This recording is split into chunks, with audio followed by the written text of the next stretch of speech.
Hello there, how are you enjoying Tower Fantasy so far?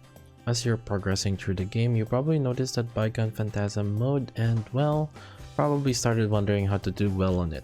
Bygone Phantasm is really important because you can get very important resources there, booster modules and advanced modules in particular. After fiddling through enhancement, you probably realize you really need these items. So, here's a quick few tips that I will give on how to do well on it. First, those things that you use for explorations, not those in particular, but exactly, they eat up slots for some really crucial skills. Do not forget you have offensive relics too. In particular, to start with, majority of the people should be able to have at least the SSR Colossus Arm and SR Missile Barrage. I'll link in the description a video from my boy Zakum that uploaded a guide how to get it, or you can Google it, whichever floats your boat. In any case, these are easy ones to use and perform really well. They have high cooldowns, but these really work well in situations like this mode where encounters are very specific and one wave. There are other ones that could be good and useful for you, but these two are good to start with. Second, you can try to utilize BS Kitchen. You can try to stack up to 3 of them at once and then go at it, though this usually means playing later in the day, so it might not be always feasible for your time. Up to you how you want to go about it. I would save it until the time you start having a hard time clearing the floor. Third, do as much enhancements as you can before going in. In particular, I would look for equipments that increase base stats, attack, gloves being the highest priority, and then you can do bracers, boots, and shoulder pads, and then after that you can do helmet next. This content is very DPS check heavy, so you want as much offensive stats as possible. Fourth, don't forget to upgrade your matrices. Don't be hesitant to use your 3-star matrices first and upgrade them. Know that you can kind of feed them later and you get the full value of what you fed back. For starters, I would try to use the ones with elementals, and as I imagine you don't have the ideal sets yet, in the future I'll make a guide for matrices set, but you should also just have some SR matrices from doing the content, or perhaps using some of the vouchers you got for free. Fifth, this may not be for everyone, but for our budget players out there, don't forget you have these 2 great useful SRs.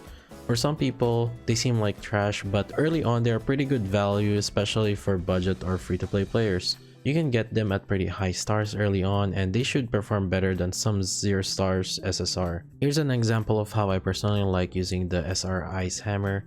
When you use this skill, you can pretty much non-stop cast your dodge as long as you're within the wind when you dodge. This basically removes the necessity for bringing a healing weapon. Another good SR weapon is the SR Volt Spear. This weapon is a good quick swap weapon. Basically, if you typically get your burst full through another weapon, you swap to this weapon and then basically swap out immediately after burst. Usually don't stay in this weapon. To summarize which one to pick, well, if you don't have a main DPS weapon, which means that the weapon that you are constantly on using to mash the enemy, for example, maybe you have a bunch of support weapons, then I would suggest using the SR Ice Hammer. You can basically stay DPSing on this hammer for about 30 to 40 seconds before needing to swap. If you ever need additional supplementary damage, then you can use the SR Volt Spear. Sixth, when there are mobs, focus on targeting the mob with a higher HP. When you press tab, you can change targets and sometimes it gets very restrictive. Try to have more control on this. Since monsters will always try to target you and come closer to you, they'll always target you and just get closer naturally, and they will be hit by your cleaves or just AoE in general. If there are range mob, you can try to focus them and let the melee come over to you. And final tip, you've probably been playing this game without really concerning about it, but be very mindful about shields. Make sure you have a good weapon with high shatter. Try to time your crucial DPS skills when the monsters don't have shield in them. Well, hopefully these tips are helpful for you. If you guys enjoyed the video, like and subscribe, they really help a lot. Follow me on Twitch as well, as I stream constantly. I do challenges like this, and in fact a good part of my current climb right now in Bygone Phantasm is to use these SR weapons. I have a better weapon set, but I try to put some challenges here and there.